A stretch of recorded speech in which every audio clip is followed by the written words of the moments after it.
India का medical system जल्द ही collapse होने वाला है। 9 मार्च 2016 को इंडिया की पार्लियामेंट्री कमेटी ने ये ओपनली एक्सेप्ट किया। जी न्यूज में पब्लिश्ड एक रीसेंट स्टडी के हिसाब से इंडिया में बस गेस करो कितने परसेंटेज सर्जरीज फेक की जाती होगी। वेल, अ फ्रीकिंग 44% सर्जरीज फेक की जा रही है। मतलब almost half of the surgeries completely unwanted होती है, सिर्फ पैसे कमाने के मकसद से की जा रही है। इसी रिपोर्ट ने इन सर्जरीज को बाइफरकेट करके भी बताया था कि कौन सी सर्जरियां हैं। इंडिया में होने वाले 55% heart surgeries, 48% uterus surgeries, 47% cancer surgeries, 48% knee replacement surgeries, 45% C section surgeries completely unnecessarily हो रहे हैं, सिर्फ पैसे ऐंठने के मकसद से। रीजन सिर्फ और सिर्फ एक, कॉर्पोरेटाइजेशन ऑफ हॉस्पिटल्स, यानी कि हॉस्पिटल्स को भी कॉर्पोरेट कंपनीज की तरह टारगेट और प्रॉफिट सेंट्रिक बना देना। एक काफी इंटरेस्टिंग रिसर्च पेपर है जिसमें रिसर्चर्स ने महाराष्ट्र के टॉप हॉस्पिटल्स के 43 specialist doctors, senior government x officials और कॉर्पोरेट हॉस्पिटल्स के मैनेजर्स को तक इंटरव्यू किया, ताकि वो इन हॉस्पिटल्स में जो कंपनीज की तरह ही टारगेट बेस्ड स्ट्रक्चर चल रहा है उसे पब्लिकली एक्सपोज कर पाए। And the results were shocking. So, सबसे पहले तो सैलरीज की बात करते हैं। रिसर्च में पार्टिसिपेट किए रिस्पोंडेंट्स का यह कहना था कि हॉस्पिटल्स में काम कर रहे डॉक्टर्स की सैलरीज में बहुत ह्यूज डिफरेंस होता है। इतना ज्यादा कि न्यूबी डॉक्टर्स को 1 लाख पर मंथ की सैलरी मिलती है, लेकिन सीनियर डॉक्टर्स को 1 करोड़ पर मंथ तक भी ये सैलरी पहुंच जाती है। अब सवाल यहां पर यह आता है कि इतना बड़ा डिफरेंस क्यों? क्योंकि डिफरेंस इनके टारगेट्स में भी होता है। एक सीनियर ऑप्थेल्मोलॉजिस्ट का यह कहना है कि उन्हें एवरी मंथ 1000 पेशेंट्स को कैसे भी करके हाई एंड ट्रीटमेंट्स में कन्वर्ट करना पड़ता है। इसी पर एक और गायनेक रिस्पोंडेंट का कहना यह था कि मंथ एंड में टारगेट्स का प्रेशर काफी बढ़ जाता है, जिसके लिए उन्हें कैसे भी करके आउट पेशेंट्स यानी कि ओपीडी पेशेंट्स को भी बिना मतलब के हॉस्पिटलाइज करना ही पड़ता है, और नतीजा ज्यादा से ज्यादा सर्जरीज रेकमेंड करके टारगेट्स मीट किए जाते हैं, क्योंकि टारगेट ही यहां पर 1000 पेशेंट है। अब आप खुद ही सोचो, हर हॉस्पिटल में हर डिपार्टमेंट, जैसे ऑप्थेल्मोलॉजी में ही ले लो, उसमें मिनिमम 5 से 6 डॉक्टर्स होते हैं और सबको सिमिलर टारगेट्स दिए जाते हैं। तो just imagine hospitals profit and our loss. And by the way, these targets are taken very seriously. उसी रिसर्च में कई सारे सीनियर डॉक्टर्स का यह कहना था कि अगर कोई डॉक्टर अपने टारगेट्स को लगातार 2 महीनों तक मिस करता है तो बिल्कुल कॉर्पोरेट जैसा ही उसको वर्बल वार्निंग मिल जाएगी या फिर एक मेमो दिया जाएगा, और उसके बाद भी अगर टारगेट्स मीट नहीं होते तो of course tata bye bye. So आप यहां पर देख सकते हो हॉस्पिटल इंडस्ट्री कैसे एक सर्विस इंडस्ट्री होनी चाहिए, जिसमें कस्टमर, पेशेंट टॉप प्रायोरिटी होना चाहिए, बट यहां पे प्रॉफिट टॉप प्रायोरिटी हो जा रहा है। और bye the way, in targets का ट्रैक भी हॉस्पिटल हायर्ड मैनेजमेंट प्रोफेशनल्स यानी कि MBAs, जो कि बड़े बड़े MNCs में ऑपरेटिंग ऑफिसर्स, एग्जीक्यूटिव, सुपरवाइजर्स ऐसे काम करते हैं। ये लोग बकायदा डॉक्टर्स के इन टारगेट्स का ट्रैक रखते हैं, एंड ऑफ कोर्स यहां पर डॉक्टर्स भी उतने ही डेडिकेशन के साथ ये टारगेट्स को पूरा करते हैं, क्योंकि जैसे हमने देखा उनकी सैलरी बहुत ही हाई होती है। लेकिन उनका ये high paying job mostly contractual basis पर होता है, एंड सो उस कॉन्ट्रैक्ट को रिन्यू कराने के लिए और उनका न्यू पे स्केल डिसाइड करने के लिए उनके पिछले साल के टारगेट्स को देखा जाता है, जो अनफॉर्चुनेटली इन डॉक्टर्स को फोर्स कर देता है इलीगल स्कैम्स तक करने के लिए। नाउ, मेडिकल फील्ड के इलीगल प्रैक्टिसेस को थरली समझने के लिए हमने ये सारा इंफॉर्मेशन 2 काफी प्रोमिनेंट डॉक्टर से लिया है। पहला है Padma Bhushan and Padma Vibhushan awardee doctor BM Hegde, जो उन्होंने एक आर्टिकल लिखा था, उस आर्टिकल का रेफरेंस है। और दूसरा रेफरेंस हमने लिया है एक बुक से called dissenting diagnosis by doctor Arun Gadre and doctor Abhay Shukla. लेकिन काफी ढूंढने के बावजूद भी हमें ये बुक ऐसे पब्लिकली अवेलेबल नहीं मिली, लेकिन हमें बिजनेस इनसाइडर का एक आर्टिकल मिल गया जिसमें उस बुक के कुछ मेन एक्सर्प्ट्स अवेलेबल है। Starting with the first scam, जो इतना घिनौना है कि इंसानियत भी काइंड ऑफ शर्मा जाए, keeping dead patients alive. Times of India ने ऐसे कई सारे केसेस पर एक रिपोर्ट पब्लिश की है जिसमें डॉक्टर्स डेड पेशेंट्स को भी जिंदा बताकर उनके ट्रीटमेंट्स चालू रखते हैं, ताकि ज्यादा से ज्यादा पैसे बनाए जा सके, और फिर अंत में जाकर सच्चाई पब्लिक करते हैं। TOI में ही पब्लिश्ड एक केस में एक हॉस्पिटल ने पेरेंट्स को बिना बताए उनके 14 साल के ब्रेन डेड बच्चे को 1 महीने तक वेंटिलेटर पर रखा। 1 महीने तक जो बच्चा मर चुका था उसे जिंदा बताया गया और वेंटिलेटर पर रखा, खर्चा जनरेट किया, एंड बाद में हॉस्पिटल गिल्टी प्रूव भी हुआ, एंड उनकी फैमिली को 5 लाख रुपए कॉम्पेंसेशन के लिए दिए। अब 5 लाख रुपए मॉनेटरी कॉम्पेंसेशन तो हॉस्पिटल को देने पड़े, बट ये आप और मैं भी जानते हैं कि उस वक्त पेरेंट्स ने जब ये बात सुनी होगी, जब ये सच्चाई उन्हें पता चली होगी, तो उन पर क्या बीती होगी। अब ये वेंटिलेटर स्कैम्स के अलावा डॉक्टर हेगड़े के आर्टिकल के अनुसार कई बार डॉक्टर्स डेड पेशेंट पर इमरजेंसी सर्जरीज करने का भी बहाना बनाते हैं, जिसके लिए फैमिली से अर्जेंटली पैसे जमा करवाया जाता है और फिर लास्ट में पेशेंट डाइड ड्यूरिंग सर्जरी दिखाकर मैटर को क्लोज कर दिया जाता है। मतलब पेशेंट पहले ही डेड हो चुका था, लेकिन सर्जरी के बहाने से पैसे ले लिए गए, फिर बाद में डाइड ड्यूरिंग सर्जरी बोलकर पल्ला झाड़ लिया जाता है। अब फ्रेंड्स, दूसरा बड़ा स्कैम यहां पर आ जाता है, जो है scam of insurance policies. I was shocked to know कि रीसेंट सर्वे के हिसाब से 68% इंडियंस अंडर इंश्योर्ड है। मतलब इनके पास इंश्योरेंस पॉलिसी तो है, लेकिन जरूरत के टाइम पर वो पॉलिसी उनकी मदद ही नहीं कर पाती। और जानते हो क्यों? क्योंकि इंश्योरेंस कंपनीज कई सारे लूप होल्स का यूज करते हैं ताकि जब आप क्लेम करने जाओ उन्हें उस मुश्किल की घड़ी में कम से कम पैसे भरने पड़े। तो चलो आज इन्हें थोड़ा डिटेल में समझते हैं ताकि आप अपने लिए इंश्योरेंस खरीदते वक्त इन लूप होल्स में बिल्कुल ना फंसो। तो सबसे पहले तो आपको ध्यान देना होगा कि आपका इंश्योरेंस कौन से टाइप का है। यानी कि इंडिविजुअल हेल्थ इंश्योरेंस प्लान है जहां पर सिर्फ आप ही कवर्ड हो, आपके कोई फैमिली मेंबर्स नहीं कवर्ड है, या फिर वो फैमिली फ्लोटर प्लान है जहां पर आपको प्रीमियम एक ही बार भरना है, लेकिन उसके बाद अगर कोई भी फैमिली के किसी भी मेंबर को इंश्योरेंस की जरूरत पड़ती है तो इंश्योरेंस कंपनी उसका खर्चा बेयर करेगी। Number 2, pre and post hospitalization expenses, यानी कि एडमिट होने से पहले के टेस्ट वगैरह के खर्चे और डिस्चार्ज होने के बाद भी दवाई और टेस्ट के खर्चे। बिल्कुल ध्यान देना इंपॉर्टेंट है कि आपकी कंपनी ये सब कवर करेगी या फिर नहीं। Number 3, day care treatment. अब कैटरैक्ट हो गया फॉर एग्जांपल, या कीमोथेरेपी या कोई भी माइनर सर्जरी में हॉस्पिटल में ओवरनाइट रहने की जरूरत नहीं है। सो आपको ये इंश्योर करना होगा कि ऐसे डे केयर ट्रीटमेंट्स भी आपके पॉलिसी में कवर्ड हो। Number 4, room rent limit. ये बेसिकली एक ऐसा लिमिट होता है जो आपके इंश्योरर ने लगाया है आपके पर रूम खर्चे को लेकर। सो मान लो अगर आपने एक 5 लाख की इंश्योरेंस पॉलिसी ली है जिसका रूम रेंट कैप सिर्फ 1% है, जो एक्चुअली काफी पॉलिसीज में होता है, तो अगर आपका रूम है 10,000 रुपीज पर डे का, तो आपको कंपनी की तरफ से सिर्फ 5 लाख का 1% यानी कि 5,000 रुपीज ही मिलेगा। बाकी का 5,000 आपको अपनी जेब से भरना पड़ेगा। Number 5, pre existing diseases. अगर किसी को इंश्योरेंस लेने से पहले से ही कोई बीमारी है तो कम प्रीमियम के लालच में उन्हें कंपनी से बिल्कुल भी नहीं छुपाना चाहिए, क्योंकि फिर इंश्योरेंस क्लेम करने के टाइम पर बहुत से प्रॉब्लम्स आ सकते हैं। नंबर 6, कॉर्पोरेट हेल्थ इंश्योरेंस, जो हो सकता है आपके एम्प्लॉयर कंपनी ने ऑलरेडी आपके लिए निकाल कर रखा हो, लेकिन एक्सपर्ट्स यूजुअली ये एडवाइस करते हैं कि आप सिर्फ कॉर्पोरेट हेल्थ इंश्योरेंस पर रिलाय ना करें, क्योंकि उनके कवर्स सिर्फ 2 से 3 लाख रुपीस तक ही होते हैं और आपके कंपनी छोड़ते ही ये इंश्योरेंस भी कैंसिल हो जाता है। फिर नंबर 7 पर है कैशलेस नेटवर्क हॉस्पिटल। अब यहां पर आपको कैशलेस ट्रांजैक्शन पर बहुत ज्यादा ध्यान देना है, जिसका मतलब यह होता है कि आपकी इंश्योरेंस कंपनी डायरेक्टली खुद ही उस हॉस्पिटल को बिल पे कर दे, ना कि आपको पहले बिल पे करना पड़े और फिर बाद में वो अमाउंट को वो कंपनी आपको रीइंबर्स करे। इससे झंझट भी बहुत ज्यादा बढ़ जाता है, प्लस अमाउंट के ऊपर नीचे होने के चांसेस भी बढ़ जाते हैं। ऑल्सो आइडियली आपके पॉलिसी में हॉस्पिटल नेटवर्क जितना ज्यादा बड़ा है उतना ज्यादा अच्छा होगा, क्योंकि उतने ज्यादा से ज्यादा हॉस्पिटल्स में आपकी ट्रीटमेंट वैलिड होगी। सो फ्रेंड्स, आप ये तो समझ गए हो कि एक हेल्थ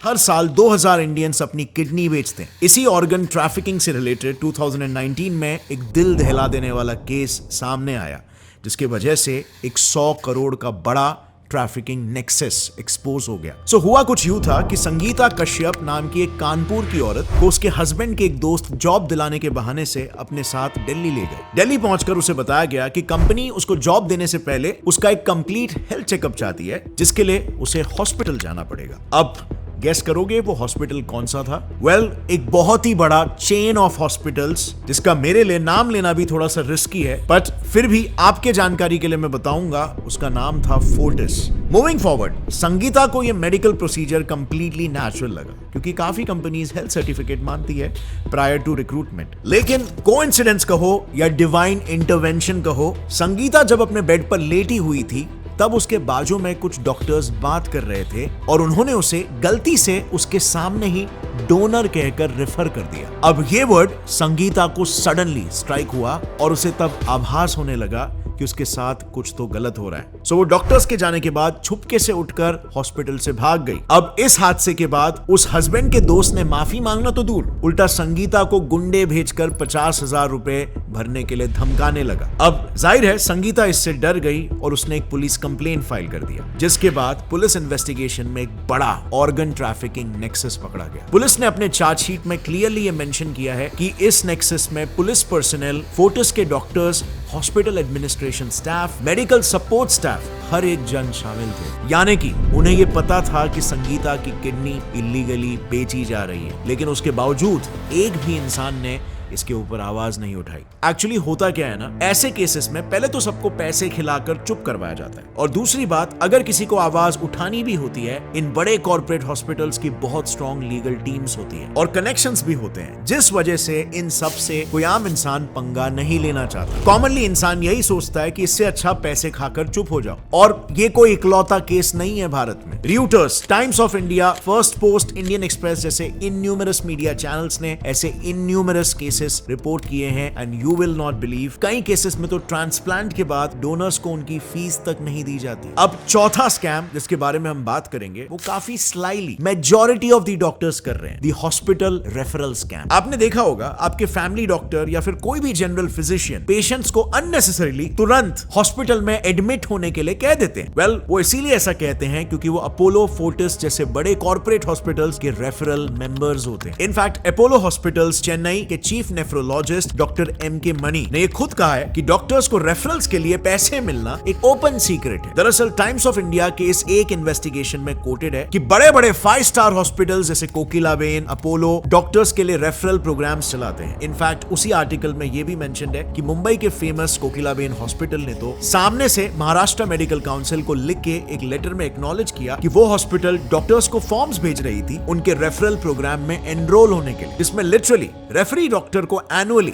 40 पेशेंट्स रेफर करने के लिए 1 लाख रुपए, 50 पेशेंट रेफर करने पे 1.5 लाख रुपए और 75 पेशेंट्स पर 2.5 लाख रुपीस मिलते हैं। बेसिकली उनका टारगेट है अपने पास आए पेशेंट को कुछ हुआ हो या नहीं हुआ हो, बस हॉस्पिटल में भर्ती होने के लिए भेज दो, और ऐसा करने पर उनको रेफरल अमाउंट मिलता है जो सीधे डॉक्टर्स के अकाउंट्स में प्रोफेशनल चार्जेस के नाम पर एकदम लीगली क्रेडिट कर दिया जाता है। अब इस तरीके से बेसिकली ये प्रोसेस किसी भी गवर्नमेंट एजेंसी के नजर में नहीं आता। But again, doctor MK. Money ने इस बात की 1995 में ही मेडिकल काउंसिल के पास पूरे प्रूफ के साथ कंप्लेन की थी, बट एज एक्सपेक्टेड इस पे कोई भी लीगल एक्शन नहीं लिया गया। अब फ्रेंड्स, अगला स्कैम है तो काफी सिंपल और इजी, बट इससे डॉक्टर्स करोड़ों का प्रॉफिट अर्न कर रहे हैं, द डायग्नोसिस स्कैम। सो दिसंबर 2017 की ये बात है, जब इनकम टैक्स डिपार्टमेंट ने बैंगलोर के कुछ डायग्नोसिस लैब्स को रेड किया था, तो उन सभी लैब्स के पास करीब 100 करोड़ का अनडिस्क्लोज्ड इनकम बरामद हुआ।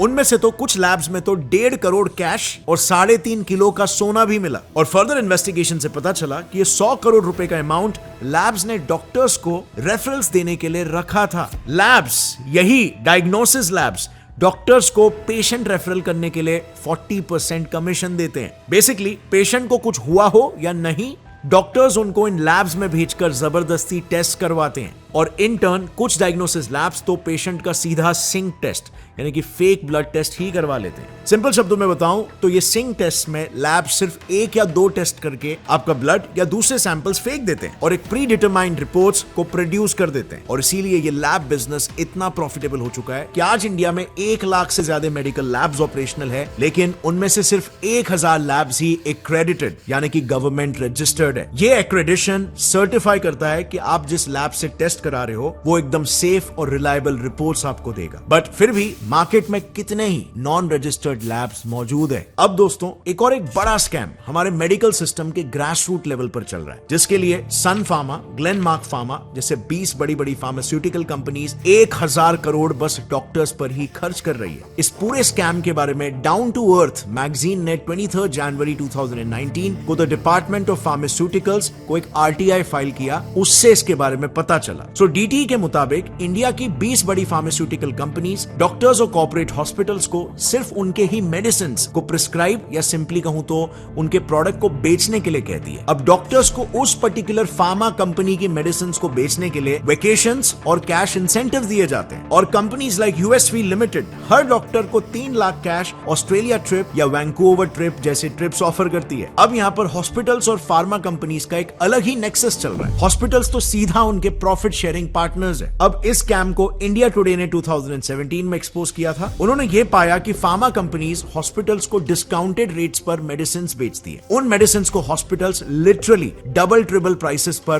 पेशेंट्स को सेल करते हैं। इंडिया टुडे ने इसका प्रूफ देते हुए बताया कि एमक्योर ऑन्कोलॉजी फार्मा अपनी टेमीक्योर 250 mg मेडिसिन एक अमृतसर बेस्ड कैंसर हॉस्पिटल को 1950 रुपीस में बेचती है और वही मेडिसिन वो हॉस्पिटल पेशेंट्स को 18,647 रुपीस का सेल करता है और ऐसा सभी हॉस्पिटल्स करते हैं। डिटेल्स के लिए आप इंडिया टुडे की मेडिसिन स्कैम रिपोर्ट देख सकते हो, मैं उसे डिस्क्रिप्शन में डाल दूंगा। अब फ्रेंड्स, ये सब सुन के आई एम श्योर आप सोच रहे होंगे कि इंडिया में ऐसे स्कैम्स ओपनली कैसे चल रहे हैं। वेल, इसके 2 मेजर रीजंस हैं, जिसमें से सबसे पहला है लैक्स मॉनिटरिंग बॉडी। इंडिया में medical council of India MCI top medical body है जिसका काम मेडिकल एजुकेशन और मेडिकल प्रोफेशनल के एथिक्स को ओवरलुक करना है, पर यह बॉडी अपने ड्यूटीज को फॉलो करने में बिल्कुल फेलियर साबित हुई है और ऐसा खुद गवर्नमेंट के स्टैंडिंग कमिटी ने कहा है। साल 2016 में MCI के वर्किंग को लेकर एक गवर्नमेंट स्टैंडिंग कमेटी बिठाई गई थी। उस कमेटी ने क्लियरली बताया कि MCI